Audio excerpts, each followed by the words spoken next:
HILT పాలసీపై Praja Shanti party అధ్యక్షుడు KA Paul Telangana హైకోర్టులో పిల్ దాఖలు చేశారు. 9,292 ఎకరాల భూ కేటాయింపు విషయంలో రూపొందించిన జీవో నిబంధనలకు విరుద్ధంగా ఉందన్నారు కేఏ పాల్. ప్రస్తుతం కేఏ పాల్ మాట్లాడుతున్నారు, లైవ్లో చూద్దాం. ఇప్పటికే 2014లో 1,50,000 కోట్లు మిగిలిన రాష్ట్రం నా వాదనలో 2024 రాబోయేసరికి జనవరి 7 లక్షల కోట్ల అప్పు. ఇప్పుడు ఈ గవర్నమెంట్ వచ్చిన తర్వాత ఇంకొక 3 లక్షల కోట్ల అప్పు, కుటుంబానికి 5 కోట్ల రూపాయలు అప్పు అయిపోతుంది. ఉన్న భూములు కంపెనీలు పెట్టట్లేదు, ఉద్యోగాలు ఇవ్వట్లేదు. 60 లక్షల మంది తెలంగాణలో నిరుద్యోగులు ఉన్నారు. వీళ్ళకైతే లక్షల కోట్లు ఆస్తి. యూత్కి కంపెనీస్ లేకుండా, ఉద్యోగాలు లేకుండా మహిళలు, చిల్డ్రన్ అందరూ ఏ విధంగా సఫర్ అవుతున్నారు. ఆనరబుల్ సుప్రీంకోర్టు జస్టిస్ సూర్యకాంత్ గారు ఏ విధంగా బెట్టింగ్ యాప్ను బ్యాన్ చేసి దేశాన్ని కాపాడారో మీరు కూడా అదే ఎగ్జాంపుల్ ఇచ్చాను. మీరు కూడా అతి త్వరలో మరలా ఈ పిల్స్ వేసి ఎప్పుడో 10 మంది ఎమ్మెల్యేల గురించి పిల్ వేసినా ఇప్పటి వరకు ఆర్డర్ ఇవ్వలేదు, నోటీసులు ఇవ్వడం తప్ప. అలాగా కాకుండా వెంటనే దీన్ని స్టే తీసుకొచ్చి ఈ ల్యాండ్లు ఎవరికి అమ్మకుండా ఈరోజు వారు ఆర్డర్స్ పాస్ చేశారు. 1 డిసెంబర్ 29ని కౌంటర్ ఫైల్ చేయాలి. 2 ఈ లోపనే నేను మరలా ఫైల్ చేసి ఇలాంటి భూములు ఏ విధంగా ఇంకెక్కడ లక్షల కోట్లు విలువైన దుర్వినియోగం చేస్తున్నారో అవి కూడా నేను ఫైల్ చేయడానికి సిద్ధంగా ఉన్నాను. కోర్టులు న్యాయం చేయిస్తాయని నాకు పూర్తి నమ్మకం. ఈ లోపల ఎవరైనా సమిట్కి 8, 9, 10 అది విజయ్ దేవగన్ కాదు, ఎవరో దేవగన్ అట, విజయ్ దేవగనేనా, అజయ్ దేవగన్ అట, ఇంకేదో అంబానీ తాలూకా కొడుకు వసంత ఏదో కన్స్ట్రక్షన్స్ అట. ఎవరు మీరు అగ్రిమెంట్లు సైన్ చేసినా అవి నిలబడవు. మీరు సమిట్కే రావసరం లేదు. ఎవడో టోనీ బ్లేర్ వస్తున్నాడు, వార్ క్రిమినల్. ఆ వార్ క్రిమినల్ మనకెందుకు?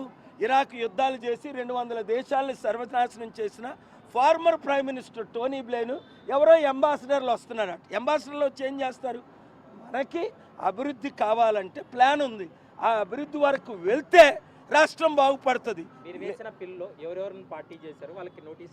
అందరికీ నోటీసులు వెళ్ళాయి. ఫస్ట్ నేను పార్టీ చేసింది state of Telangana by its chief secretary, 2 state of Telangana principal secretary, 3 state of Telangana revenue department, industries and commercial department, అలాగే Telangana industrial infrastructure corporation chairperson, director general police of Telangana, central bureau of investigation సిబిఐకి enquiry చేయమని, 7 enforcement directorate by its director, ఈ 7గురికి నోటీసులు వెళ్ళాయి. 1 ఈ 7గురు counter file చేస్తామన్నారు డిసెంబర్ 29 లోపుని. 2 అన్నిటికంటే ముఖ్యం స్టేటస్ కో మెయింటైన్.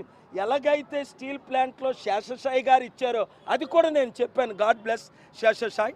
అదేవిధంగా మీరు కూడా స్టేటస్ కో ఇవ్వండి అంటే గవర్నమెంట్ మేమేమి ఎలినేట్ చేయమని గవర్నమెంట్ ప్లేడర్ అండర్టేకింగ్ అంటారు, దాన్ని తీసుకున్నారు. కనుక ఎవరు కొనలేరు, ఎవరు అమ్మలేరు. అమ్మితే అది కోర్టు పరిధిలో ఉంటుండగా అది ప్రెజుడిస్ అవుతుంది, ఎగనెస్ట్ యాక్ట్ అవుతుంది. కనుక ఎవరు రాకండి, ఎవరు కొనకండి.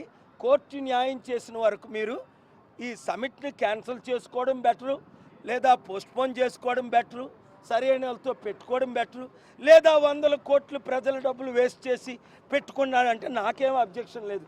ఎవరైతే రావట్లేదు ఇన్వెస్టర్స్ ఎవరును ఏదో సూట్ బూట్ వేసి నూడులతో పెట్టిస్తున్నారేమో తప్ప.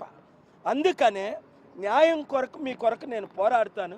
ఈరోజు సాయంత్రం 8 నుంచి 9 వరకు ప్రపంచ శాంతి సభ glorious Christmas Sanath Nagar GHMC గ్రౌండ్స్లో ఉంది. కాబట్టి leaders, politicians, non politicians, spiritual leaders రండి, లైవ్లు ఇవ్వండి, అందరూ వాచ్ చేయండి. ఈ 8 నుంచి 9 వరకు మాత్రం ఇవేవి మాట్లాడడం, పాలిటిక్స్ మాట్లాడడం అన్నీ పక్కన పెట్టి రేవంత్ రెడ్డి ముఖ్యమంత్రిగా వారిని కూడా రమ్మని ఆహ్వానిస్తున్నాను. కేటీఆర్, కేసీఆర్, ఎమ్మెల్యేలు, ఎంపీలు కూడా వస్తున్నారు. మీరు కూడా సనత్ నగర్ 8 to 9 రావాలని నేను కోరుకుంటున్నాను. Thank you very much. తప్పకుండా ఆల్రెడీ